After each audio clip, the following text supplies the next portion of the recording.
రామకృష్ణ ఒక మాట నడుపుతుంది.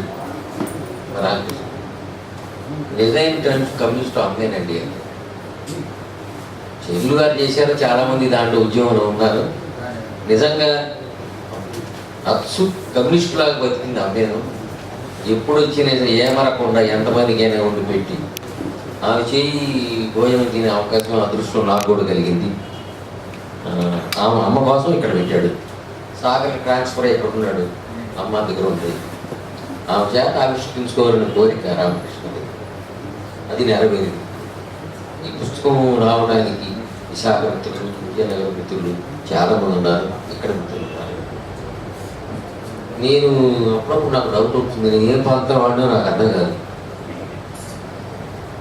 ఏ ప్రాంతానికి పోతే ఆ ప్రాంతం వాడిని. ఉత్తరాంధ్ర మిత్రులంతా కూడా నన్ను ఉత్తరాంధ్ర వాడిని క్లెయిమ్ చేసుకుంటారు, తెలంగాణ మిత్రులు తెలంగాణ వాడిని క్లెయిమ్ చేసుకుంటారు. అట్లా అన్ని ప్రాంతాల వాడు. అది బహుశా నాకు పట్టిన అదృష్టం కావచ్చు, లేదా ఈ 50 ఏళ్ల సంచార జీవితం గడపడం వల్ల, కవిత్వం అందరి దగ్గరికి తీసుకెళ్ళటం వల్ల కూడా అయి ఉండొచ్చు. ఈ పుస్తకాన్ని ఆవిష్కరించి మాట్లాడింది అమ్మ, ఆశీస్సులు ఇచ్చింది. పుస్తకాన్ని గురించి 4 మాటలు మాట్లాడమన్నారు. తర్వాత పుస్తకాల గురించి మాట్లాడటానికి విజయ్ కుమార్ ఉన్నాడు, సాకల్యంగా మాట్లాడటానికి ఇంకా మిత్రులు కూడా చాలా మాట చెబుతారు. రెడ్డి రామకృష్ణ కథ ఒక 30 ఏళ్ళుగా నాకు తెలుసు. ఇప్పుడు పాడాడే పాటలు అట్లా ప్రతి సాహిత్య సమావేశం తర్వాత సభానంతర సభల్లో ఆయన పాటలు పాడకుండా మేము వినకుండా ఉన్న సందర్భాలు లేవు.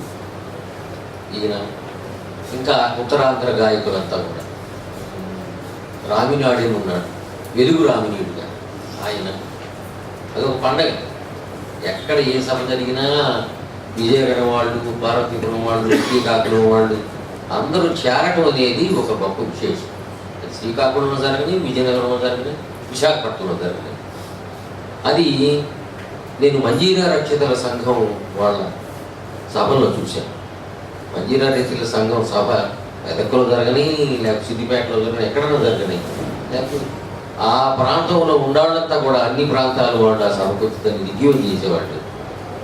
ఆ సాంప్రదాయం విజయనగరం ప్రాంతంలో ఉన్న మిత్రులందరికీ కలవటం ఒక పండగగా చేసుకొని ఆ పుస్తకాన్ని గురించి అనేక విషయాలు ఆ సందర్భంగా మాట్లాడుకుని ఒక 30-40 ఏళ్ళ నుంచి నాకు ఆ ప్రాంతంతో పరిచయం. నాకు ఒక అదృష్టం అనుకోండి, కలిసి మాట్లాడుకోవటం, చర్చించుకోవటం, అనేక విషయాలు. నేను అప్పుడప్పుడు సభల్లో అంటా ఉన్నాను, నా ఆశ అంతా ఉత్తరాంధ్ర మీద ఏనుగు. ఉత్తరాంధ్ర గతాన్ని గురించి నేను చెప్పట్లేదు. గురుజాడ, శ్రీశ్రీ, నారాయణ బాబు ఇత్యాదులు, లేదు తర్వాత వచ్చిన ఛాయారాజు ఇత్యాదుల గురించి కూడా నేను చెప్పట్లేదు. ప్రస్తుతం గత 15-20 ఏళ్ళు, 2 దశాబ్దాలుగా వస్తున్న కథకులు వచ్చారు. అద్భుతం. పతంజలి ఆ ప్రాంతం వాడు చాలామంది వచ్చిన కథకు వచ్చినానికి సంబంధించి వీరుని మూర్తి గారు కూడా ఆ ప్రాంతం అనుకుంటాను నేను. ఆ ప్రాంతం కాకపోయినా ఆ ప్రాంతం వాడుగా నేను అనుకుంటున్నాను. గోగోలో మరి ఎటో నాకు తెలియదు, మొత్తానికి నారాయణ అనుకోండి. అది చాలామందిని ఆస్వాదించింది ఆ ప్రాంతం. అక్కడి నుంచి చాలామంది కథకులు, సుప్రసిద్ధ కథకులందరూ వచ్చారు, మీకు తెలుసు. కవులు ఒకసారి, ఇప్పుడు గత 20 ఏళ్లగా వచ్చిన కవులు ఒకేసారి ఒక 12 మంది 10 మంది సమర్థులైన కవులు రావటం చాలా విశేషం. ఒకేసారి ఎరప్ట్ అయ్యారు. రామకృష్ణ కొంచెం సీనియర్. దీని తర్వాత వచ్చిన వైద్య శ్రీనివాసరావు, సుధాకర మౌలి, సిరికి స్వామినాయుడు, పాయల మురళీకృష్ణ, ఒక ఇమీడియట్గా గుర్తుకొచ్చారు. Most talented poets. గత దశాబ్దిగా వాళ్ళు రాస్తున్నారు, బ్రహ్మాండంగా రాస్తున్నారు. క్వశ్చన్, ఎందుకయ్యా నీకు ఉత్తరాంధ్ర మీద అంత మక్కువ, ఉత్తరాంధ్ర నుంచి నా ఆశ ఉత్తరాంధ్ర మీదే ఉందని ఆయన ఎందుకు అంటున్నావంటే, నేను సాయంత్రం కూర్చొని మాట్లాడుకునేటప్పుడు తెలంగాణ రాష్ట్రంలోను ఆంధ్రప్రదేశ్లోను వస్తు దారిద్ర్యం వచ్చిందని ఎవరు అన్నాడు. ఒక 3-4 ఏళ్ల కింద తిన్నాను. తెలంగాణ వచ్చిన తర్వాత ఏమి రాస్తారయ్యా మీరు సభలోనే, మంచిగా వాళ్ళ సభలోనే చెప్పాను. ఎందుకంటే ఒక పోరాటం తర్వాత, ఒక ఉద్యమం తర్వాత ఒక లల్ల వస్తుంది. వస్తువు దేని నేను ప్రతి ఉద్యమం వచ్చినప్పుడు బహిరంగ శత్రువు ఉంటాడు.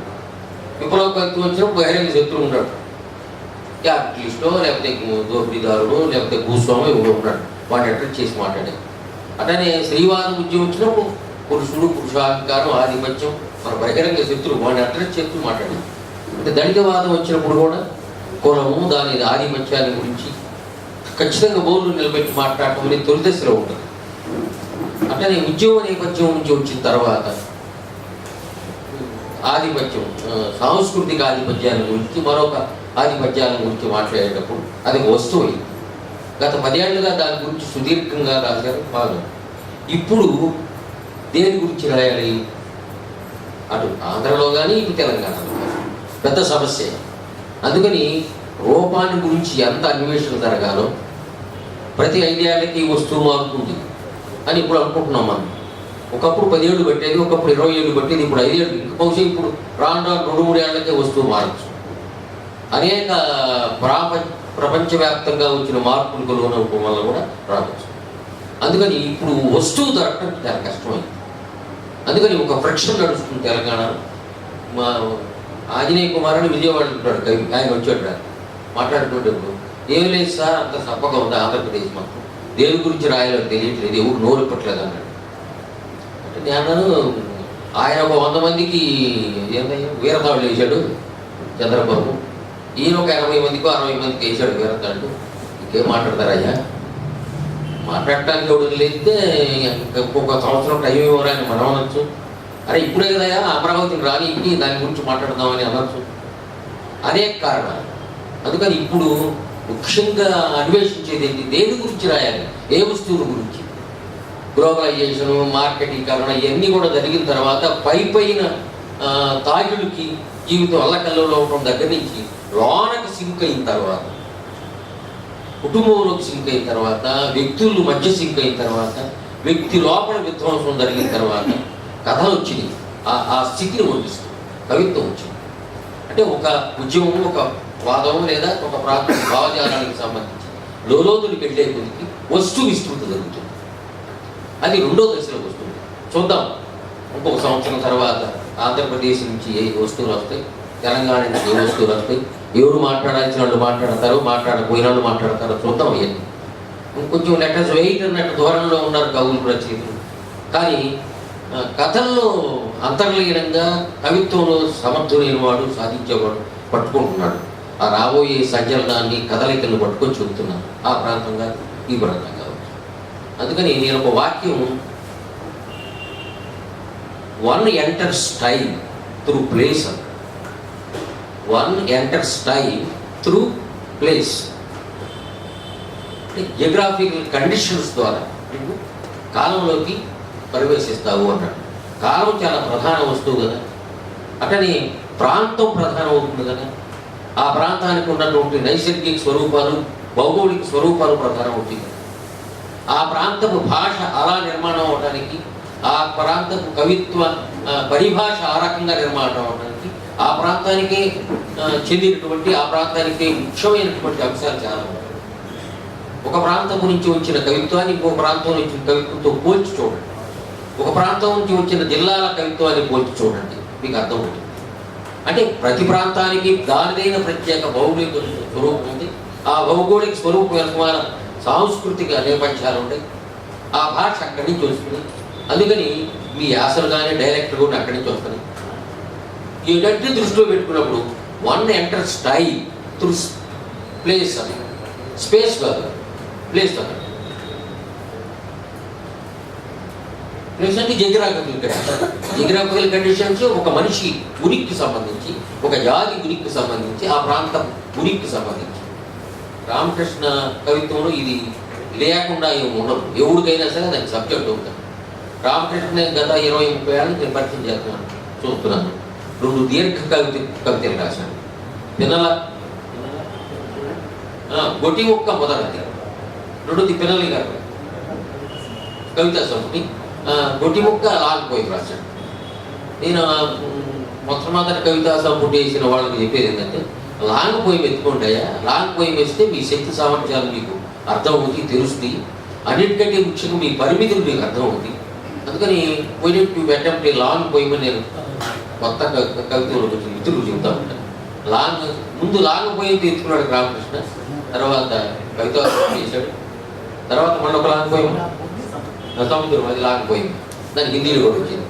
ఇప్పుడు నాకు ఇష్టమైనటువంటి కవిత, నీకు ఇష్టమైన నీ పాక్షికం ఏంటయ్యా, నీకు దృష్టిందంటే దీంట్లో మొత్తం ఒక పాట తప్ప తగ్గిమంతా వచ్చిన కవితలు. ఇది దీంట్లో 84, 86, 90లో రాసిన కవిత ఉంది. ఎక్కువ భాగం 2011, 13, 12, 15 రాసిన కవిత ఉంది. ఒక్కసారి ఊరిక పై మీకు తిరగేసిన ఆ ఇవాళ ఎట్లా పరిణామం ఎట్లా చెందాడు అనేది మీకు కనపడుతుంది. ముఖ్యంగా ఈ కవితను చదివినప్పుడు నాకు అనుభవం ఏంటంటే, ఇంకా సుదీర్ఘం ఒక 50 ఏళ్ళు ఉంటాయి. 52 అంటే చాలు, మంచి బాగానే వ్యవహారం, మంచి సమవయసు అనమాట. 52కి జీవితాన్ని పోయం మేకింగ్ ఈ పుస్తకంలో పెట్టారు.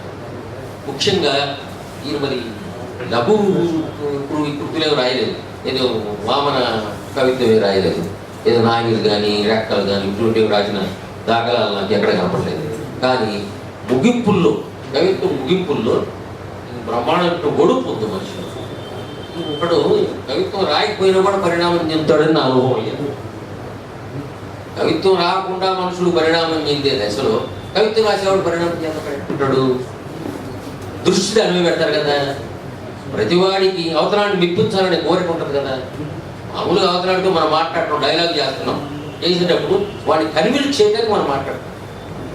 కన్విన్స్ చేయడానికి మాట్లాడటం ఎదుటి వాడిని బట్టి నీ సంభాషణ రీతి మారింది, నీ ఎత్తుబడి మారింది, నీ అప్రోచ్ మారింది, నీ సంవిధానం మారింది. మామూలు మాటలు. అటువంటిది వస్తువును తీసుకున్నప్పుడు, భిన్న భిన్న వస్తువులను తీసుకున్నప్పుడు విధానాలు మారుతాయి కదా, ఎత్తుగడలు మారుతాయి కదా, రూప నిర్మాణాలు మారుతాయి కదా. అవన్నీ ఆయనకు అవగాహన అయినాయి. అది దాఖలా ఈ పుస్తకమే. నేను గుర్తుపెట్టుకున్న చాలా ఇవన్నీ ఎక్కడ మీకు చెప్పడం కనుక దాని గురించి స్వచ్ఛగా మాట్లాడేవాడు ఉన్నాడు. కానీ నేను గుర్తుపెట్టుకున్నది యాక్ట్ చదివాడు.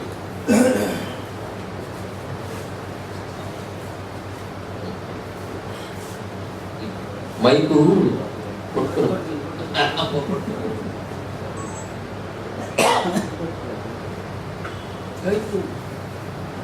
కవిత్వాల గురించి 5 పోయమ్స్ ఉన్నాయి.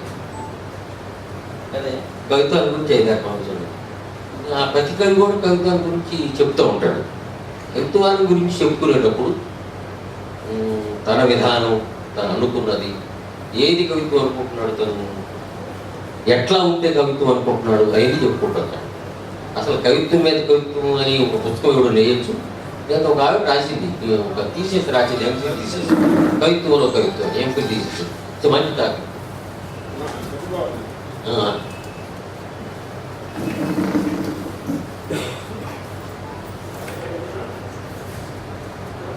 ఇప్పుడు భారమితిలో అనుకున్నాను ఒక వాక్యం ఉంది, తెల్ల కాగితం కవిత్వ కథనానికి ఆహ్వానిస్తుందని ఒక వాక్యం ఉంది. ఇప్పుడు భారమితిలో అంటే కవిత్వం చనిపోయింది అంటున్నారు అని ఏదో ఒక అప్పుడు జరిగింది లేండి. 75 ఆ ప్రాంతంలో ఈ కవిత్వం లేదు, స్థాపన వచ్చిందని ప్రచారం జరిగింది. దానికి సమాధానంగా నాకంతటా కవిత్వం కదలాడుతుంది ఏమిటి, ఏదో ఒక వారలా కొడుకుని భూమి వాటేసుకుంటే కవిత్వం ఆకాశానికి ఇట్లా మనం ఆ భారమితి స్టైల్లో వచ్చి ఉండేది అప్పుడు. అట్లానే మనాడు కాగితాలు కవిత్వంతో ఉండాలి అని చూడండి. తెల్లని కాగితాన్ని చూస్తే కవిత రాయాలనిపిస్తుంది. కవిత్వంలో నన్ను నేను చూసుకోవాలనే ఆరాటం మొదలవుతుంది. అద్దం కనబడగానే ముఖం చూసుకున్నంత సహజంగా. కవిత్వం అర్థంలాగా పనిచేయాలి, తను క్లీన్ చేసుకోవాలి కదా. అది కూడా అన్నాడు ఎక్కడో. ఎవరికి వారు అద్దం ముందు నిలబడి కాసేపు మురిసిపోయినట్టు నేను కవిత్వం ముందు నిలబడి మురిసిపోతుంటాను. అక్షరాలు మన ప్రతిబింబాలు కదా. రైతు నాగలి వెనక వేరుశనగ పలుకులు రాల్చుకుంటూ పోతున్నట్టే. ఈ వ్యావసాయిక సంబంధమైంది రాకపోతే ఈ ఇమేజెస్ రావు, ఆ దృష్టి లేకుండా. రైతు నాగలి వెనుక వేరుశనగ పలుకులు రాల్చుకుంటూ పోతున్నట్టే నేను నా కలం వెనుక ఒక్కో అక్షరాన్ని రాల్చుకుంటూ వెళుతుంటాను. మీరు ఎవరైనా చూడాలనుకుంటే వాళ్ళ అక్షరాలను చూడండి చాలు. ఇది బాగుంది. అప్పుడప్పుడు నేను సరదాగా అంటూ ఉంటాను, ఆ కవి పేరు తీసేసి ఆ ఎవడు నాకు చెప్పాలి, ఆయన పుస్తకం ఉండు నాకు, వాడు ఏ ప్రాంతం వాడు, ఏ కులం వాడు, ఏ వర్గం వాడు అని నేను చెప్పగలుగుతాను. షేక్స్పియర్ నాటకాల నుంచి షేక్స్పియర్ ఆత్మకథ బయోగ్రఫీ రాశారు కొత్త కుర్రలు. అట్లనే ఒక కవిత్వం నుంచి మనం అంచనా వేసుకోవచ్చు. మన శర్మ గారు ఉన్నాడు ఇక్కడ, ఆయన తెలుసు ఈ సంగతి, నారాయణ శర్మ గారు.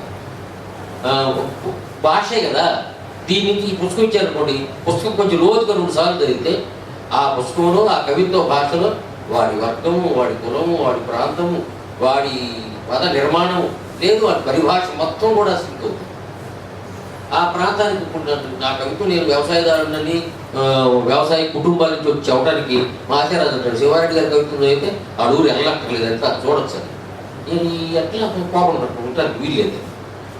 రైతు నాగలి వెనుక వేరు శనగ గింజలు పలుకులు రాల్చుకుంటూ పోతున్నట్టే నేను నా కలం వెనుక ఒక్కో అక్షరాన్ని రాల్చుకుంటూ వెళ్తుంటాను. మీరు ఎవరైనా చూడాలనుకుంటే వాళ్ళ అక్షరాలను చూడండి చాలు. కవిత్వం మినహాయిస్తే జీవితంలో సౌందర్యం లేనట్టే. కొంచెం గాఢంగా తీసుకున్నాను. అప్పుడప్పుడు అనుకుంటాను, కవిత్వం వ్యాపారం. మన ఆ కవిత ఒక 34 వాడు విశ్వేశ్వరరావు గారు విజయవాడ నుంచి కవిత 34 వచ్చింది. దాంట్లో తెచ్చారు వ్యాసం ఒకటి కవిత్వాన్ని గురించి. దాంట్లో అది చెబుతాడు, కవిత్వం వ్యాపార వస్తువు కానందుకు మనం సంతోషించాలి అన్నాడు. అంటే ఇంకా దాని శీలం అది కాపాడుకోవడానికి అవకాశం ఉంది. వ్యాపార వస్తువు అయితే శీలం పోయినట్లే, శీలమైన మాట వాడకూడదు కదా. ఈ కమ్యూనిస్టులు వచ్చిన తర్వాత శీలమైన మాటకి అర్థం వేరే అర్థంలో అందరూ వాడకూడదు. దాని it has not become a commodity అనే మాటలో వాడుకుంటున్నాం. అట్లనే అక్షరాన్ని రాజు, మీరు ఎవరైనా చూడాలనుకుంటే వాళ్ళ అక్షరాలు చూడండి చాలు. కవిత్వం మినహాయిస్తే జీవితంలో సౌందర్యం లేదండి. ఆలోచనలు మినహాయిస్తే మనిషికి ఉనికి ఎక్కడుంది, ఇట్లా నడుస్తుంది పోయి. ఎందుకంటే అక్షరాలు ఉండిన కాగితాలకు భవిష్యత్తు ఉండిందన్న నమ్మకం. అందుకనే కాగితాల నాలుకలపై 4 అక్షరాలు రాసి పడేస్తారు ఒక పోయి. ఈ చాలా పోయింది గుర్తుపెట్టుకున్నా కానీ ముగింపులు బ్రహ్మాండంగా ఇచ్చుకుంటాను, ముక్తాయింపుతో సహా ముగింపులు ఇచ్చుకుంటాను. అంటే నేను ఈ పోయిమ్స్లో 9 రోజుల్లో రాసిన కొన్ని పోయిమ్స్ తప్ప దగ్గర 11, 12, 13, 14, 15 రాసిన కవిత్వములో రూపం పట్ల శ్రద్ధ ఉంది, ముగింపు పట్ల శ్రద్ధ ఉంది. మరి కవి సంఘంలో యాక్టివ్గా ఉండటం వల్ల ఇది తెలియదు. కవి సంఘం పాత్ర చాలా ఉంది. కొంతమందిని షేప్ చేయడంలో పౌరులు బయటికి తీసుకురావడం అదొక వేదిక అయ్యింది. అక్కడి నుంచి బయటకు వచ్చినట్టు చాలా ఉంటుంది. పుస్తకం వేసినట్టు మెర్సీ మార్గరెట్ అనే అమ్మాయి ఈ కవి సంఘం ప్రోడక్టే అంటారు. ఇంకా వెళ్తా చాలా మంది అడుగుతున్నారు. నేను అప్పుడు చెప్పింది ఏంటంటే, మీరు ఫేస్బుక్ మట్టు ఆడబాకండి, పుస్తకం వేయండి. ఇంకా రిటర్న్ వర్డ్ ఉండే విలువ దానికి ఉంది. నేను కొడుకుని చదువుకోవాలనుకుంటాను. నాకు ఒక్క వాళ్ళ కొడుకుని చదువుకుని అన్నట్టు, లేదా ఎన్నికల కొడుకుని చదవాలన్నట్టు. కంప్యూటర్ ముందుకొని ఎడ చదువుతాను నేను, పుస్తకంతో ఒక్క వాళ్ళ కొడుకు చదువుకుంటాను కదా. ఇప్పుడు కూడా కొంతమంది చేతితో రాస్తారు తప్ప కంప్యూటర్ మీద క్లిక్ చేశారు. తప్పని అట్లా కంప్యూటర్లో నేను చేసుకోవడం తప్పని కాదు. ఒక్కొక్కడు ఒక్కొక్క అలవాటు ఉంటుంది. ఒక కవి అన్నాడు, నా చేతితో, నా కలంతో, నా అక్షరం నేను కాగితం మీద రాస్తే నాకు తృప్తి. అదేదో 4 వాన్ నుంచి నా కవిత్వం నా చేతుల్లో ఉన్న కలంలో ఉన్న దాంట్లో వచ్చినట్టు వీరుగా అన్నాడు. అట్లానే రామకృష్ణ ఈ పుస్తకంలో నన్ను ఆనందపరిచాడు. దీంట్లో అక్కడక్కడ వ్యంగ్యంతో కూడిన పద్యాలు కూడా ఉంటాయి చాలా. దీంట్లో ఉత్తరాంధ్ర ఫేస్ చేసినటువంటి అన్ని సమస్యలను కూడా స్పృశించాడు. ఒక పోయం ఉంది, సముద్రం మీదకి వెళ్తాడు కూడా. దుర్యోధనుడు ఆడు కృష్ణుడు వాళ్ళ కమ్యూనిటీలో ఒకటి పేరు దుర్యోధనుడు. ఆడు వేటకి వెళ్తాడు. వచ్చిన తర్వాత ఆ సీను మొత్తం అది చూసిన ఉండాలి, అనుభవించి ఉండాలి తప్ప లేకపోతే నాబోటట్టుకు సాధ్యం కాదు. రైతు నాగలి వ్యవసాయం గురించి లోతులుగా దిగి శాలలో పనిచేసిన వాడు చెప్పినట్టుగా ఒడ్డును కూర్చున్నాడు చెప్పలేడు. అబ్జర్వ్ చేసి చెప్పడం కష్టం. ఆ పోయం అద్భుతమైన పోయం. దుర్యోధనుడు గొప్పవాడు కదా, దుర్యోధనుడు గొప్ప వాళ్ళతో ఒక పోయం చదవడం లేదు. ఇట్లా ఉత్తరాంధ్రకి సంబంధించిన ప్రత్యేకమైనటువంటి ఇష్యూస్ మీద చాలా పోయిమ్స్ ఉన్నాయి దీంట్లో. నా ఇప్పుడు 50 ఏళ్ళు వచ్చినాయి కదా, ఇది 4వ పుస్తకం. ఇంకా చాలా టైం ఉంది. ఒక 50 ఏళ్ళు బతకాలని కోరుకుంటున్నాను. ఈ 50 ఏళ్ళకు ఒక 10 పుస్తకాలు వేయాలని కోరుకుంటున్నాను. కొంచెం ఆశ లేదు, ఇంక ఆశ కోరుతున్నాను అనుకోండి. ఏమి అంత పప్పం ముడిగింది, ఒకే కొంచెం పుస్తకం వేయాలని రూల్ ఏంటి? 4 పద్యాలు రాయాలని రూల్ ఏంటండి? అరే నువ్వు పెరిగే కొద్దికి ఎట్లా ముట్టుకుంటే ఎట్లా చేతులు అట్లా ఎదిరించావనుకోండి, ఈ పోయమ్స్ అట్లా పడాలి, అక్కడ పడాలి. ఆ స్థాయి రాదు పెరిగే కొద్ది. ఇది ఉడికిపోవడం అంటే ఉండకూడదు. కవి ఉడికిపోవడం లేదు, ఇంకేదైనా ఉంటుందేమో కానీ అట్లా ఉడికిపోయేవాళ్ళు ఉంటున్నారు కదా. ఒక పుస్తకం వేసి 2 పుస్తకాలు వేసి ఆగిపోయేవాళ్ళు ఉంటున్నారు కదా. రాత్రి అదే అనుకున్నాం, ఎందుకు ఎట్లా జరుగుతుంది గురువు అని అన్నాడు. ఏం లేదయా, ఎప్పుడు లేనంతగా కుటుంబం మనిషిని మింగేసిందయ్యా. నా అబ్జర్వేషన్ కరెక్టో కాదో నాకు తెలియదు. ఈ ఒక 50 ఏళ్ళకి నేను అబ్జర్వ్ చేస్తుంటాను. మేము కుటుంబాన్ని ట్యాకిల్ చేసినట్టుగా కుటుంబం మాకు దోహదం చేసినట్టుగా ఈ తరానికి దోహదం చేయట్లేదు. అంటే కుటుంబాన్ని నిందించడం కాదు. ఎవడైతే కుటుంబాన్ని లాక్కొస్తున్నాడో వాడికి భిన్న అంశాల మధ్య, వైరుధ్య అంశాల మధ్య వాటిని బ్యాలెన్స్ చేసుకోవడం తెలియలేదే నా కంప్లైంట్. 30-40 ఏళ్ళ మధ్య, 50 ఏళ్ళ మధ్య ఉన్నాడు. ఇక చాలామందికి ఈ బ్యాలెన్సింగ్ పవర్ ఏదో పోతుంది. దాని ఒత్తిడి ఎక్కువైపోయి అవసరం కూడా వాడు సృష్టిస్తాడు, అవసరానికి సంబంధించిన ప్రోడక్ట్ కూడా అడుగుతాడు. ఈ మాల్స్ గీల్స్ చాలా వచ్చినాయి. ఇక ఇంటి దగ్గర చిల్లర కొట్టు పనికిరేదా అనుకొచ్చింది. ఈ చిల్లర కొట్టులో ఈ మాల్ లేనప్పుడు మనం కొట్టుకోలేదా, తినలేదా? మాలకు పోయి కొంటేనే అది అంతే. సైజుతో కొడతారు అయ్యేవాళ్ళు. సైజే పెద్ద సైజు. ఆ సైజుతో కొట్టడం వల్ల షో ప్రదర్శన ఎక్కువైపోతుంది. అటువంటిది ఏదో జరుగుతుంది. ఆ జరగడంలో కుటుంబాలు మోయలేనంత బరువైంది నేను అనుకుంటున్నాను. సరే, ఒక 50 ఏళ్ళు 60 ఏళ్ళకి బతికినాడికి పెద్ద లెక్కలు కాదు. ఆగిపోకుండా ముందుకు నడవడానికి you must know how to balance. Contradictions రాకుండా చూస్తుంది. అన్నిటికంటే కేదార్నాథ్ సింగ్ కవిత్వానికి ఆయన చెప్పుకున్నాడు ఒక ఇంటర్వ్యూ. నేను your perception is more important than your ideology అన్నాడు. పర్సెప్షన్ అంటే జీవన దృక్పథం, అవగాహన. ఐడియాలజీ ఏం చెప్తున్నాయా? నీకు జీవన దృక్పథాన్ని ఇస్తుంది. Emphasize on more on ideology sometimes detrimental అంటాడు. ఎంఫసిస్ మోర్ ఆన్ ఐడియాలజీ అంటే ఐడియాలజీ పరివర్తన చేసి జీవితం అవ్వాలి. జీవితాన్ని ఇంకా లోతులకు వెళ్ళి చూడటానికి, అంతరంతరాలకు వెళ్ళి బయటికి లాగడానికి తాత్వికత పనికి రావాలి తప్ప అది నిన్ను మింగేయకూడదు. అందుకని perception is more powerful than ideology అనేది మాట దగ్గర అది నేను కొటేషన్ కాదు, అది ఆ అవకాశం ఇవ్వడానికి. రామకృష్ణ మొత్తం పుస్తకం చదివితే ఏ పర్సెప్షన్లో ఉన్నాడు, ఏ జీవన దృక్పథంలో ఉంటాడు, ఏ తాత్వికత నుంచి కవిత్వం పరికడం అనేది మనకు అర్థమవుతుంది. అద్భుతమైన పుస్తకం తెచ్చిన రామకృష్ణ నేను ఎవరిని చెప్తున్నాను. దీని గురించి మాట్లాడటానికి కోడూరు విజయ్ కుమార్ చేతులు ఉన్నారు.